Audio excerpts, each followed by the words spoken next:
Washington, D.C. was a city that chewed up foreign leaders and spat out their pride. But that morning, President Ibrahim Traoré of Burkina Faso stepped out of his armored SUV like a man who hadn't gotten the memo. He was in town at the White House's invitation, officially to discuss new security aid. Unofficially, everyone knew why he'd been summoned: to bend the knee to President Donald Trump's ultimatum. If he wanted continued military support and trade deals, he'd have to roll back his bold plan to nationalize foreign-owned gold mines and reject a new mining bid from a U.S. company closely tied to Trump's inner circle. But Traoré didn't come to negotiate. He came to say no. Inside the Oval Office, the air was so thick with tension that even seasoned aides clutched their phones like prayer beads. Trump, larger than life in his red tie and signature scowl, barely waited for the translators to finish before leaning forward, voice dripping contempt. "You think you can run your little country without our help?" he sneered. "We built your roads, we train your soldiers, we feed your people, and now you want to chase away American companies?" Traoré met his glare without flinching. His dark fatigue jacket, plain except for the small Burkina Faso flag patch, seemed to swallow the gold and marble around him. He spoke in calm, precise English. No interpreter needed. "Mr. President, Burkina Faso will decide what stays in our soil and who profits from it. If that offends you, I accept your anger. But I will not trade my people's dignity for dollars." A heavy silence fell. In the corner, National Security Advisor Bolton cleared his throat nervously. Trump's advisors knew the routine. A threat would follow, then a deal sweetener, then more threats. But not this time. Trump slammed his palm on the polished desk so hard a framed photo rattled. "You're making a huge mistake, Traoré. Don't test me. I can cut your aid tomorrow.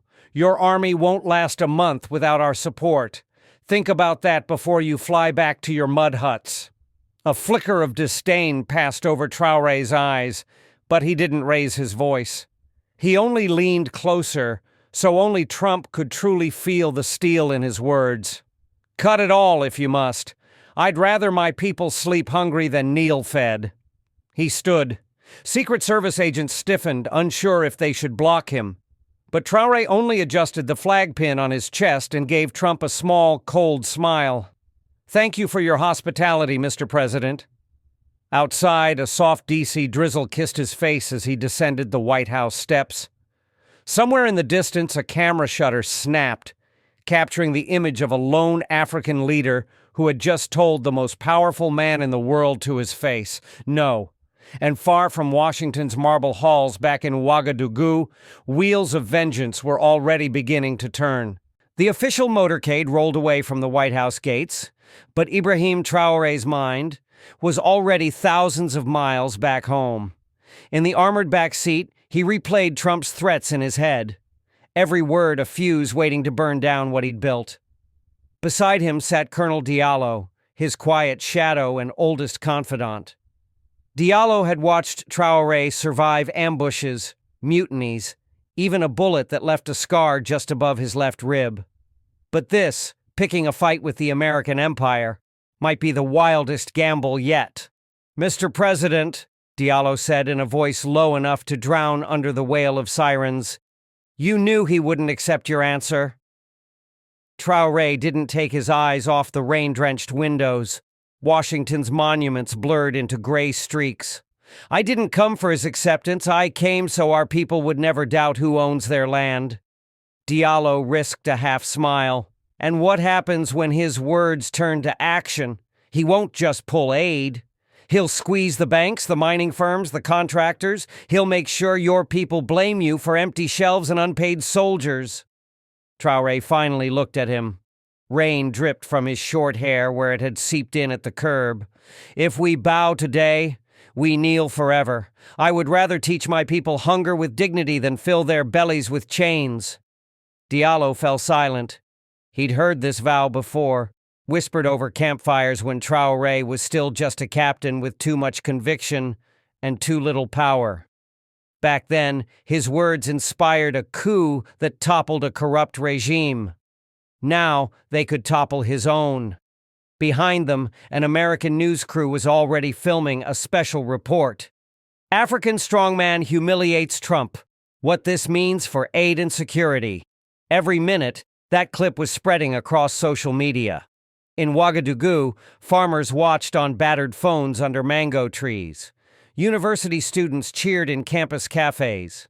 Ministers in polished suits watched with tight lips, calculating which side would still be standing tomorrow. That night, at a private dinner inside a discreet Georgetown townhouse, 3 men in tailored suits and 1 grim-faced ex-lobbyist discussed the Traoré problem. Their conclusion was swift, brutal, and dressed up in the clean language of geopolitics. "Let him have his speech for the peasants," one drawled over a bourbon glass. "In 3 months, he'll be begging for a deal." But across the ocean, in the presidential palace in Ouagadougou, Traoré's enemies were not waiting 3 months. The first phone calls had already been made, and the men who answered them didn't wear suits. They wore uniforms and hid knives under loyalty.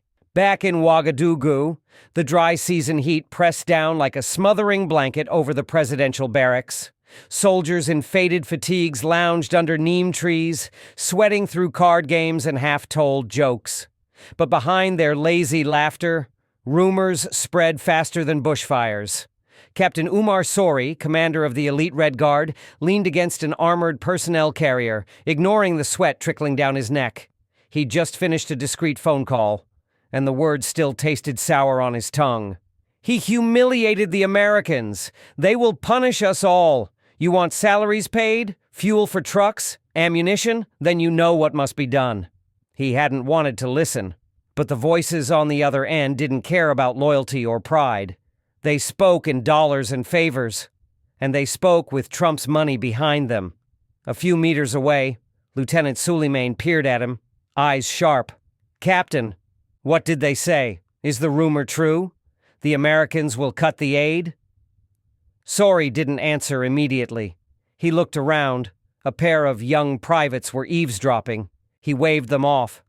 Only when the courtyard emptied did he whisper, "Traoré chose to make us enemies of the biggest power on earth. If we don't act, we starve next." Suleiman spit in the dust. "He gave us pride, Umar. He gave us back the land. You want to sell that for rice sacks and American dollars?" For a heartbeat, the only sound was the buzz of flies around a leaking oil drum. Sori's hand drifted to the pistol holstered at his hip. "I want my men fed and my country standing when he's gone. He forgot that without us he is just a man in a jacket. Not a lion, not a hero, just meat." He walked away, boots crunching over brittle gravel. Each step carried the weight of treason he hadn't quite confessed. Yet. Meanwhile, inside the heavily guarded presidential palace, Traoré sat with Maurice Sankara, the only man alive who dared say hard truths to his face. Sankara, his security advisor now, once his sworn enemy. "You should have seen Trump's eyes," Traoré said, a faint trace of pride beneath his exhaustion. "He thought I would kneel." Sankara didn't smile. He only poured 2 glasses of ginger tea, his gnarled hands steady. "You shamed a king, Ibrahim. Kings don't forget shame. Neither do their dogs." Traoré frowned. "Are you calling my soldiers dogs? I'm saying some men would rather eat scraps in a king's yard than stand hungry with lions." Outside, in the flickering shadows of the courtyard, Captain Sori's men gathered in tight circles, whispering, calculating, ready to trade their roars for bones. And above the compound, a single drone, courtesy of an unnamed friend in Langley, drifted unnoticed through the starlit African sky, recording it all. 3 days after Traoré landed back in Burkina Faso, a simple white envelope appeared on his desk at dawn. No presidential seal, no stamp. Just his name, handwritten in a trembling scrawl. Maurice Sankara found him in the study, staring at the opened letter like it was a coiled viper. Sankara picked it up carefully. He read it once, twice. Each word tasted like acid. Mr. President, you stand alone now. The Americans will close every door. Your own guards open theirs for a price. If you do not step down peacefully, the dawn will bring a new lion to the palace. Think of your family. Think of your people. It wasn't signed. It didn't need to be. Sankara set it down, his old eyes narrow under the flickering desk lamp. This is no idle threat. Whoever wrote this, they know your schedule, your inner circle. They have men ready to open the gate from inside. Traoré didn't blink. Let them come. If they want this chair, they can try to carry it out on my corpse. Sankara slammed his palm on the heavy oak desk, startling even the marble statues standing guard in the corners. Stop thinking like a martyr, Ibrahim. The first bullet they fire won't ask if your pride is intact. It will ask if your plan for this country dies with you. The young president leaned back, rubbing the knot at the base of his neck, the one that always flared when he smelled betrayal. You think I should run? I think you should prepare to win, Sankara snapped back. They expect you to hide behind the palace walls, but you will stand in the courtyard at dawn. You will make them choose between assassinating you in daylight or bowing before the people. A sharp knock cut through the tension. Colonel Diallo entered, boots dusted with the red clay of the palace grounds. He looked at the letter on the desk, then at the two men. It's true then, he said, voice hoarse. Sori has men in the western barracks. They have foreign radios. They move in the night like jackals. Traoré's eyes flicked to Sankara. The old lion returned his stare with an unspoken dare. Will you hide, or will you roar? Tell the loyal men to stand ready, Traoré ordered, voice calm as the drumbeat of a coming storm. At dawn we settle this, Diallo saluted. Outside, the first cry of a distant muezzin broke the hush before sunrise. In the darkness, conspirators loaded rifles. In the palace, a president wrote down the names of traitors, not to punish, but to remember who deserved mercy when the sun rose on the broken ones. As the last stars faded above Ouagadougou, the presidential courtyard bloomed with the low hum of loyal soldiers. Some were too young to remember the old regimes, some had once feared General Caboret, and some still prayed that what they were about to do wouldn't turn the palace into a graveyard. Ibrahim Traoré stood at the highest step before the main doors, hands clasped behind his back, eyes fixed on the horizon where night was bleeding into weak blue. Beside him, Colonel Diallo checked his watch for the 100th time, his other hand gripping the holster at his hip. You know, Mr. President, Diallo murmured, it would still be safer to wait inside. They would have to breach steel doors. We could hold for hours. Traoré didn't look away from the slow birth of dawn. I didn't swear an oath to doors. I swore it to my people. A soft shuffle behind them. Sankara emerged from the shadows, cloak draped against the crisp morning chill, his cane tapping ancient stone. He studied the courtyard, clusters of guards, lines of armored trucks, a few snipers hidden among the palace towers. He grunted approval. They will hesitate when they see you in the open, he said. Your courage will cost them theirs. Traoré cracked the faintest smile. You almost sound like you believe in me now, old friend. Sankara didn't return the smile. I believe in what comes after you. So stand straight, boy. They need to see a lion, not a martyr. Suddenly, the palace gates swung open. Dust clouds rose as trucks from the western barracks rolled in, headlights glaring like blind giants. At the front of the convoy, Captain Umar Sori stood in the lead truck bed, flanked by a half-dozen helmeted men clutching battered Kalashnikovs. The courtyard fell to silence. Even the wind seemed to hold its breath. Sori jumped down, boots landing on the marble with a crack that echoed off the ancient columns. He did not salute. He did not bow. He walked until he stood a mere 10 paces from the man he had once called commander. Ibrahim Traoré, Sori called out, his voice roughened by sleepless nights and secret deals. By order of the true guardians of this republic, I demand you step aside. Return power to the men who know how to wield it. Traoré stepped forward until sunlight kissed his shoulders, revealing the thin scars on his neck. and the calm thunder in his eyes. "Come and take it, Umar." Behind him, Sankara leaned on his cane, eyes flicking between the traitor and the loyalists, measuring loyalty like a butcher eyeing meat. Above, the first rays of dawn caught on rifle barrels as both sides raised their weapons, a kingdom balancing on the trigger of a single heartbeat. Time thickened in the courtyard. Dust motes floated lazily through dawn's first gold, ignoring the dozen men now balancing history on trembling fingertips. Captain Sori's voice cut the hush like a rusted blade. "Ibrahim, last chance. Step aside. You gave them speeches, flags, fine, but you gave them empty bellies too. Stand down and no blood needs to stain this stone." Traoré tilted his head, just slightly, as if listening for a distant song only he could hear. Then he spoke, so quietly that even Sankara strained to catch each word.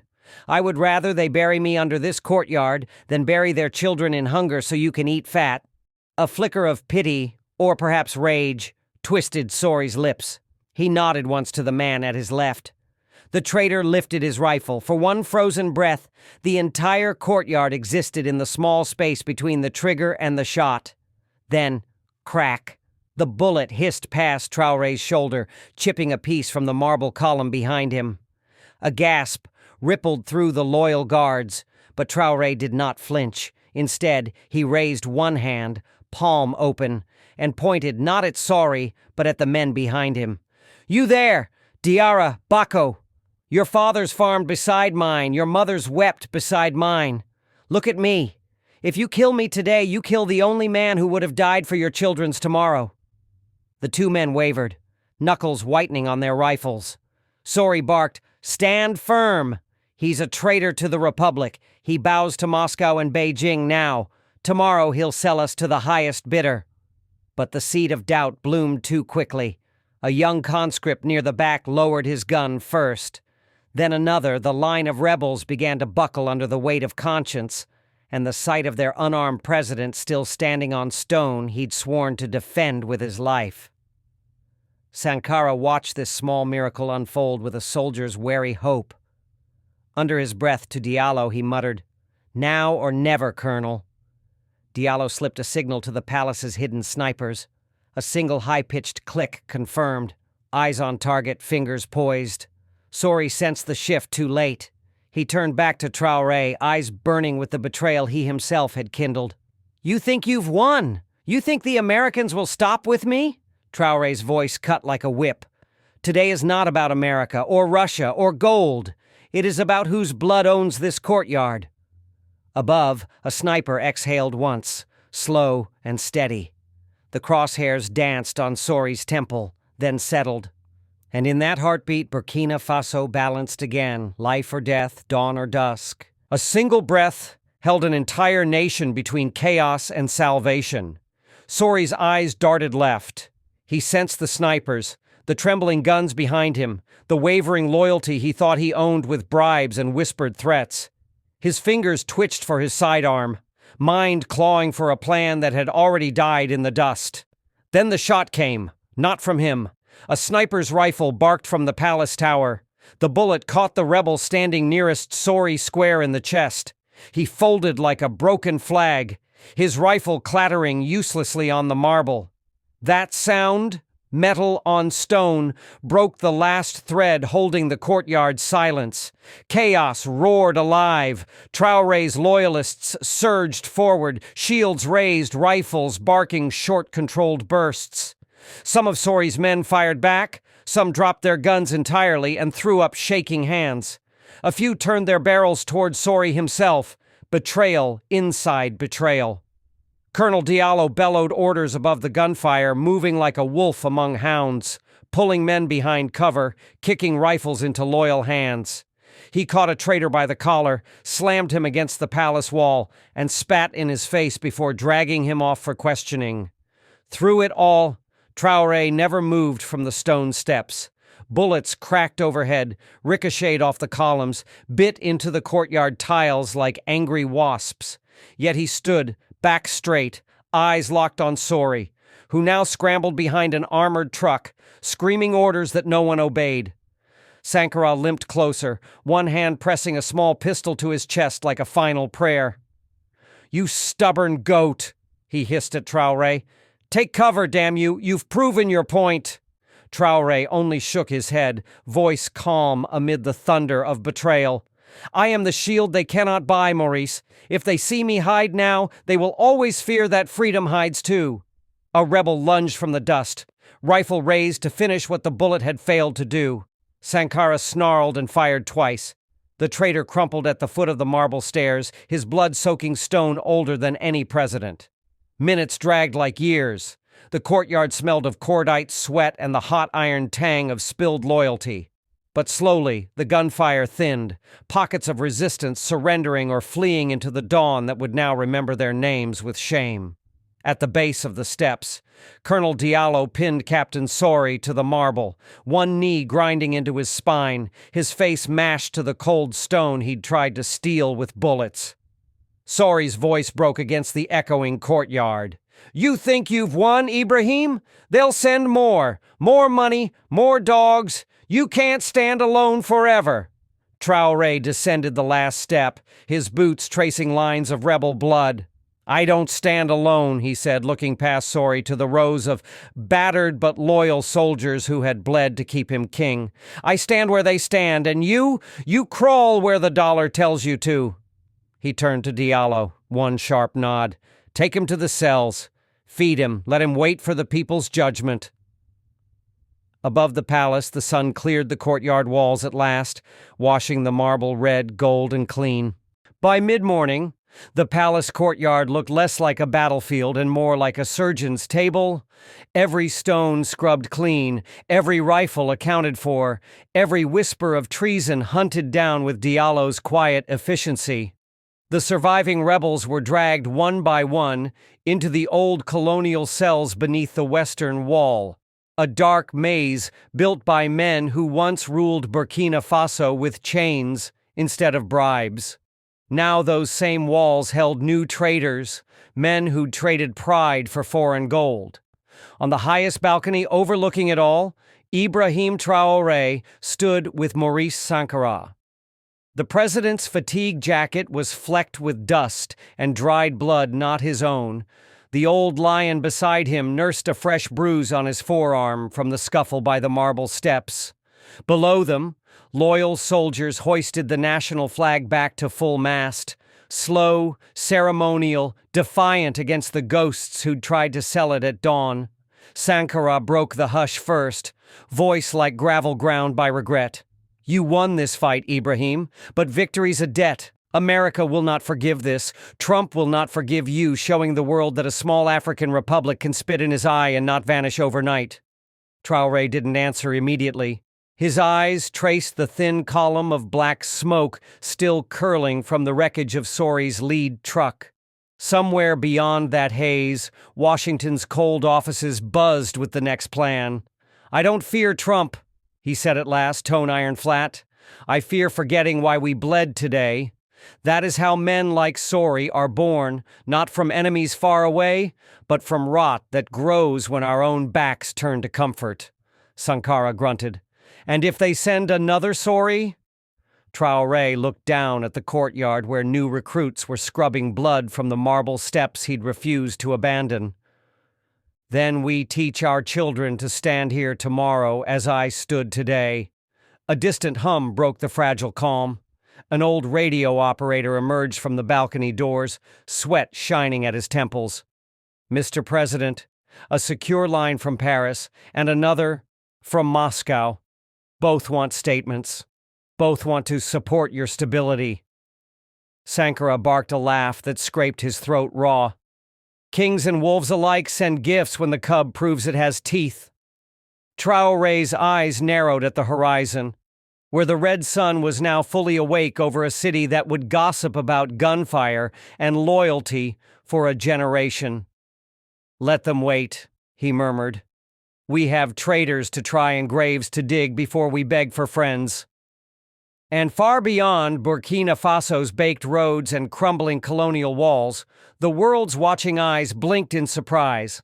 A desert republic had stood its ground, Its lion had roared, and the empire's leash had snapped in the dawn. By dusk, Ouagadougou hummed with a nervous electricity, the kind that settles over a city which has seen its own blood, cleaned it away, and wonders how long before more must spill. Inside the presidential media wing, young aides huddled around flickering screens, showing news clips from Paris, New York, Moscow. Each anchor repeated the same stunned headline in a dozen languages: Burkina Faso, Traoré crushes coup, defies U.S. pressure. In Washington, President Trump's press secretary fumbled through awkward denials. The United States respects Burkina Faso's sovereignty, but we are reviewing future aid packages. While analysts bickered on cable panels about how a tiny, landlocked nation just embarrassed the leader of the free world. Meanwhile, Russian state media leaned in, purring about African dignity and hinting at new military contracts. In Beijing, quiet statements of non-interference danced between promises of trade and infrastructure. The vultures of power circled the new lion's den, each smelling opportunity beneath the fresh scars. Maurice Sankara sat on a battered couch in Traoré's private study, an old transistor radio on his knee playing scraps of global outrage and praise. He snorted as an American pundit screeched that Traoré was a reckless strongman endangering U.S. interests. "Congratulations, Ibrahim," he rasped, swirling tea in a chipped enamel mug. "You are now both hero and villain. Depends on whose flag flaps behind their cameras." Traoré stood by the window, half hidden by dusk's falling shadow. Below him, the city lights flickered on one by one, fragile embers resisting the coming night. "I didn't do it for Moscow or Beijing," he said. "I did it so no child here grows up thinking freedom is a favor from strangers." Sankara raised his mug in a mocking toast. Spoken like Sankara of old. And how long before they come again? Next time with more dollars, more radio men, more traders in your kitchen? Traoré's reflection in the glass didn't flinch. Then we remind them, our soil is not for sale, not by a captain in a truck, not by a general with a pension, not by a president in a red tie. A soft knock. Colonel Diallo entered, holding a fresh intelligence file. He laid it on the table wordlessly. Names of suspected collaborators, bank transfers from shady accounts in Abidjan and Lagos, coded messages intercepted too late to stop the first spark. Sankara tapped the file with a crooked finger. Today you bled to keep a seat. Tomorrow you'll bleed to build a nation. Can you stomach that, Ibrahim? Traoré turned from the window, eyes dark and certain. I didn't come this far to wear a crown. I came this far to prove we never needed one. Outside, in alleys and beer stalls, in farms and schoolyards, the people of Burkina Faso retold the tale in half-whispers and loud, defiant songs. Traoré stood in the courtyard, bullets danced around him, but freedom stayed standing. And beyond those borders, presidents and spies scribbled new plans, wondering how to silence a lion who had tasted dawn and found it sweeter than fear. Night settled over Ouagadougou like a velvet curtain, hiding the scars of the courtyard, the bullet pocks on marble columns, the dark bruises on soldiers too loyal to run when dawn turned into gunfire. Inside the palace, the air smelled of disinfectant and fresh paint. Workers scrubbed away the last traces of betrayal, as if scrubbing could also cleanse the hearts of men. In the quiet of his private garden, a small square of red earth surrounded by thorny hibiscus, Ibrahim Traoré sat alone beneath an ancient baobab. No uniform now, just a thin cotton shirt, sleeves rolled up, dust on his elbows like any farmer resting after a day's labor. A single oil lamp flickered beside him, casting long shadows across a battered journal. In it he wrote not to history, not for speeches, but for himself. We won the courtyard. Tomorrow we must win the fields, the schools, the mines. They will come again with money, with lies, with fear. Let them come. So long as our children learn to stand where we stood, they will never kneel. He paused, the distant hum of the city drifting through thorny branches. Somewhere, a mother told her child how the president faced rifles and did not flinch. Somewhere, a boy carved his name into a desk, dreaming he too might stand on stone steps someday and refuse to bow. A soft rustle. Maurice Sankara stepped into the lamplight, cane tapping the dry earth. He didn't ask permission to sit. Old enemies turned guardians needed none. You should sleep, Ibrahim. Tomorrow more meetings, more bribes disguised as aid. He made the word taste like poison. Traoré smiled faintly. I will sleep when I'm too old to stand guard. Sankara studied him in the glow. This stubborn farmer's son who had insulted Washington, defied Moscow, caged his own traitors, and still called himself servant rather than king. You know they will try again, when you least expect it. Men like Sori do not vanish. They plant seeds. Traoré snapped the journal shut, rose to his feet, taller than the old lion now, but carrying the same wounds.